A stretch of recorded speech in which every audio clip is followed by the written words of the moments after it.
سیالانو سره سیال بکړو ګران افغانستان گلزار بکړو آباد بکړو ودان افغانستان گلزار بکړو آباد بکړو ودان افغانستان ودان افغانستان ودان افغانستان ودان افغانستان پاک بدا هیواد کړو تل شرد بيدینو جوړ بکړو سنگار بکړو تاریخ ته پزرینو یو شمېر غنیزو او خدماتي پروژو د پرانیستي او د چارو د پرمختګ ارزونه د کورنیو چارو وزارت د تامیناتو معاینې ته اړوند د تعمیراتو لوی ریاست له لوري د هیواد په یو شمېر ولایتونو کې د عامه خدمتونو اداري بنسټونو او امنیتي تاسیساتو د پیاوړتیا په موخه یو لړ مهمې رغنیزې او زیربنایي پروژې ګټې اخیستنې ته وسپارل شوې.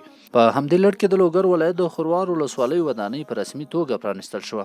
همدارنګه د پکتیکا ولایت د ډیلی ولسوالۍ اداري ودانۍ د پرانیستي مراسم ترسره شول. وزارت داخله د تامیناتو معاینت او د تعمیراتو ریاست ډېرې پروژې الحمدلله موږ په ټول افغانستان کې لرو.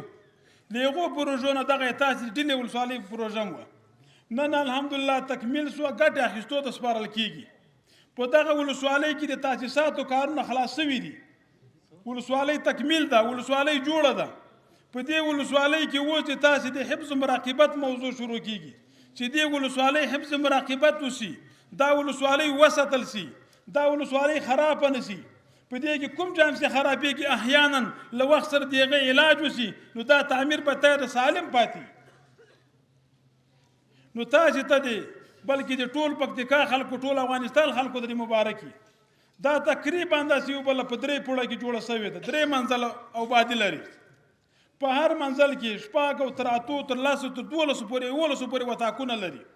همداسې په عصري سیستم باندې جوړه شوې ده. دا د امریکا پیسې نه دي، دا د روسیې پیسې نه دي، دا د بل ملک پیسې نه دي، دا د افغانستان د خوار غریب ملت پیسې دي، منظمې شوي دي او جای شوي دي. دا د بودیجه له مالیې وزارت نه وزارت داخلي ته ورکړل شوې ده، په هغو باندې جوړه شوې ده. په دې باندې باید شکر موږ تاسې وباسو. دغه راز د خوست ولایت د قلندر ولسوالۍ ته د برېښنا رسولو پروژه بشپړ او یا د ولسوالۍ اوسیدونکو ته د برېښنا دوامدار خدمت برابر شو. په خوست ولایت کې ترافیکو مدیریت کمپلیکس رغنیزې چارې د پرمختګ 90 سلنې ته رسیدلی او د خوست د پاسپورت ریاست نوې ودانۍ رغنیزې چارې هم 90 سلنه بشپړې شوې دي. سربیره پر دې د خوست ولایت د نوې امنیه قومندانۍ په انګړ کې د مسجد جوړول د پیل ډبره کېښودل شوه. د یو 400 کسیز جومات او د همدې قومندانۍ دپاره د 20 بستریز روغتون د ودانۍ د تعمیر پرانیسته کوو. الله دې دا پرانیسته د خیر او د برکت او د موږ د امني فلوسو د ښه خدمت او د هغوی د روحاني تقدس او سپیڅلتیا ذریعه کې. که دا امنیه قومندانۍ ودانۍ سرته ورسېده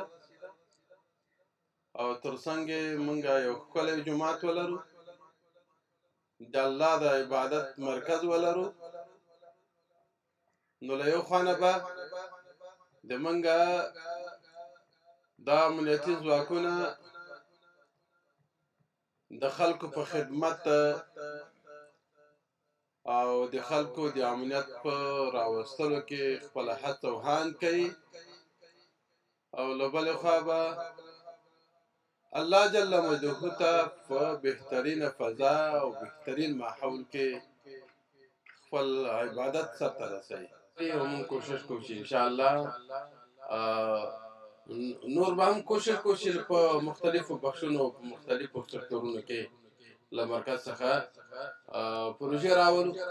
خفا کې د کورنیو چارو وزارت د مشرتابه او د تعمیراتو د ریاست هڅې او د هغوی هغه ستړې ستایو. الله دې د هغوی ستړې قبولې کړي.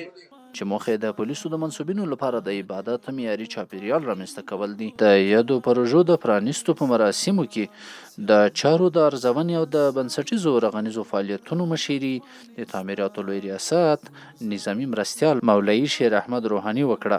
نوموړي د پروژو ارزښت مهم وباله او ټینګار یې وکړ چې د کورنیو چارو وزارت رهبري په لارښوونه به د هیواد په کچه د پولیسو اړوند اداري او خدماتي او زیربنایي تاسیساتو پراختیا به دوام ومومي.